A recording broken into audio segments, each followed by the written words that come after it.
اچھا ڈاکٹر صاحب، گنبد خضرا جو اندر کے حالات ہیں اس کے بارے میں میرے ناظرین کو آگاہ کیجئے، کیونکہ عام طور پہ بعض دفعہ ایک تصویر جس میں 3 قبور ہوتی ہیں وہ سوشل میڈیا پہ وائرل ہو جاتی ہے کہ جی پہلی دفعہ گنبد خضرا کی اندر کی جو تصویر ہے آپ صلی اللہ علیہ وسلم کے روضہ مبارک کی، وہ منظر عام پہ آئی ہے۔ اس حوالے سے ذرا ہمیں آگاہ کیجئے کہ اندر کے حالات کیسے ہیں۔ یہ آپ کا سوال بڑا اہم ہے، اس لیے کہ ان قبور شریفہ کی کیفیت کے بارے میں ہمارے بہت سارے ناظرین اور بہت سارے بھائی وہ کچھ کنفیوژن کا شکار ہیں۔ صحیح۔ ایک بات اس کو واضح کرنے کے لیے میں آپ کی خدمت میں عرض کر دوں کہ حجرہ سیدہ عائشہ رضی اللہ تعالی عنہا کا نہ کوئی دروازہ ہے اور نہ کوئی کھڑکی ہے، اچھا، کہ کوئی شخص اندر جائے اور قبور شریفہ کی تصویر لے کر آئے۔ بالکل صحیح۔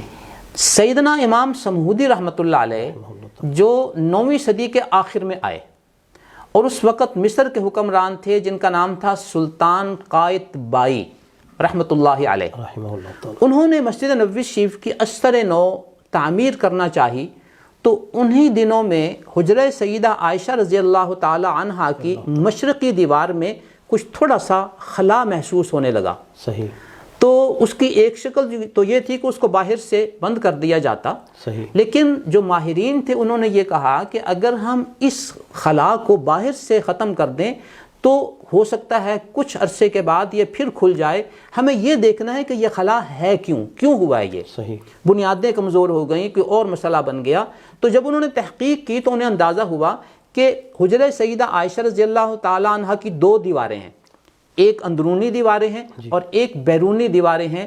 تو اندرونی دیوار اپنی بنیادوں سے ہٹ کر وہ بیرونی دیوار کے اوپر اپنا دباؤ ڈال رہی تھی، صحیح۔ جس کی وجہ سے بیرونی دیوار کے اندر وہ خلا پیدا ہو گیا۔ صحیح۔ اب اس صورتحال کے بعد تو انہوں نے کہا کہ اب تو اس کو باہر سے پر کرنے کا کوئی فائدہ نہیں ہے، اس لیے کہ اندرونی دیوار کا دباؤ بیرونی دیوار پہ موجود ہے، کل کو پھر یہ خلا پیدا ہو جائے گا، لہٰذا ان دیواروں کو اثر نو بنانا چاہیے۔ بالکل صحیح۔ لہذا اندرونی اور بیرونی دیواروں کو ختم کر کے اثر نو تعمیر کا سلسلہ شروع ہوا۔ صحیح۔ اس دوران حکومت وقت کی طرف سے مدینہ منورہ کے بڑے بڑے علماء، بڑے بڑے اولیاء اور اہم شخصیات کی ایک فہرست بنائی گئی کہ قبور شریفہ کی زیارت کے لیے ان کو جانے کی اجازت دے دی جائے۔ صحیح۔ تو فہرست کے مطابق وقت کے تعین کے ساتھ ساتھ ان کو اندر جانے کی اجازت دے دی جاتی، چونکہ ہر طرف کپڑا لگا کر اس کو بند کر دیا گیا تھا۔ صحیح۔ تو وہ حضرات تشریف لے جاتے، حاضری دیتے اور سلام عرض کر کے زیارت کر کے باہر آ جاتے۔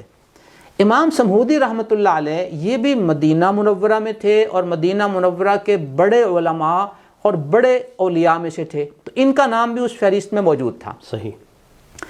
امام سمہودی رحمۃ اللہ علیہ نے اپنے ادب کو پیش نظر رکھتے ہوئے کہا میں کہاں اور وہ مقام کہاں، لہٰذا میں اپنے آپ کو اس قابل نہیں سمجھتا کہ میں وہاں جا کے حاضری دوں، اللہ۔ لہٰذا انہوں نے شروع میں انکار کر دیا۔ صحیح۔ ان کے احباب نے انہیں کہا کہ آپ ایک مورخ بھی ہیں، صحیح۔ تو آپ مدینہ منورہ کی تاریخ لکھ رہے ہیں تو آپ نے اس اندرونی منظر کو بھی لوگوں کو بیان کرنا ہے، صحیح۔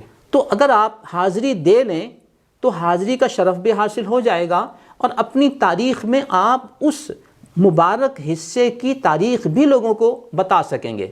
سبحان اللہ۔ تو دوستوں کی اس تجویز کو انہوں نے قبول کرتے ہوئے رضامندی کا اظہار کر دیا کہ میں حاضری کے لیے پیش ہو جاتا ہوں۔ صحیح۔ اب امام سمہودی رحمۃ اللہ علیہ نے جو منظر کشی کی اندر کی وہ یوں تھی کہ وہ فرماتے ہیں کہ میں جب اندر حاضر ہوا تو میں نے وہاں حاضر ہوتے ہی ایسی خوشبو محسوس کی جو میں نے زندگی میں کبھی نہیں سونگھی۔ سبحان اللہ۔ سبحان اللہ۔ دوسرا وہ فرماتے ہیں کہ میں جب حاضر ہوا تو میں نے اپنی نگاہوں کو جھکائے ہوئے کچھ دیر قیام کیا، اللہ۔ صلاۃ و سلام عرض کیا، اللہ کے حضور دعائیں مانگیں، اور پھر نکلنے سے پہلے میں نے اپنی نظروں کو اٹھا کر اس مبارک زمین کے حصے کو دیکھا تاکہ میں اپنے قارئین کو وہ منظر بتا سکوں جو آج قبور شریفہ کا ہے اور حجرہ شریفہ کی اس زمین کا ہے۔ تو امام سمودی رحمۃ اللہ علیہ فرماتے ہیں کہ حجرہ شریفہ کی جو زمین ہے وہ کچی ہے، وہ مٹی ہے، سبحان اللہ، اور ان میں قبور شریفہ کے آثار اپنی اپنی جگہ پہ موجود ہیں۔ سبحان اللہ، تو یہ گویا قبور شریفہ کی کچی ہونے کا تذکرہ امام سمودی رحمۃ اللہ علیہ نے کیا ہے۔ ٹھیک ہے، اب چار دیواری نئے سرے سے بنا دی گئی۔ صحیح، امام سمودی رحمۃ اللہ علیہ کے اس دور سے اور 9ویں صدی کے اس دور سے جب حجرہ شریفہ بنا دیا گیا تو اب نہ اس میں دروازہ ہے نہ کھڑکی ہے، صحیح، اب تو اندر کوئی گیا ہی نہیں اور کوئی جا ہی نہیں سکتا۔ بالکل صحیح، تو جب کوئی گیا ہی نہیں کئی 100 سال سے، تو یہ قبور شریفہ کی تصویریں کس نے کھینچ لیں؟ صحیح، یہ عام بات ہے۔ بالکل صحیح، دوسری بات ہمارے سمجھنے کی ہے کہ وہ تصویریں کلرڈ ہیں۔ صحیح، یہ کلرڈ کیمرے کا جو رجحان ہے یہ تو ماضی قریب کا ہے۔ ایسا ہی ہے، شروع میں تو بلیک اینڈ وائٹ کیمرہ ہوتا تھا، بالکل ایسا اور وہ بھی ماضی قریب کا ہے۔ تو یہ جو رنگین قبور ہیں یہ تو ظاہر ہے کسی نے قریب کے چند دہائیوں میں کسی جگہ کی کھینچی ہیں اور اس کو اس نے منسوب کر دیا ہے ان قبور شریفہ کی طرف، تو نہ وہاں اندر کوئی جا سکتا ہے اور نہ ہی یہ قبور شریفہ سیدنا محمد رسول اللہ صلی اللہ علیہ وسلم، سیدنا ابوبکر صدیق اور سیدنا عمر رضی اللہ تعالی عنہ کی قبور شریفہ ہے۔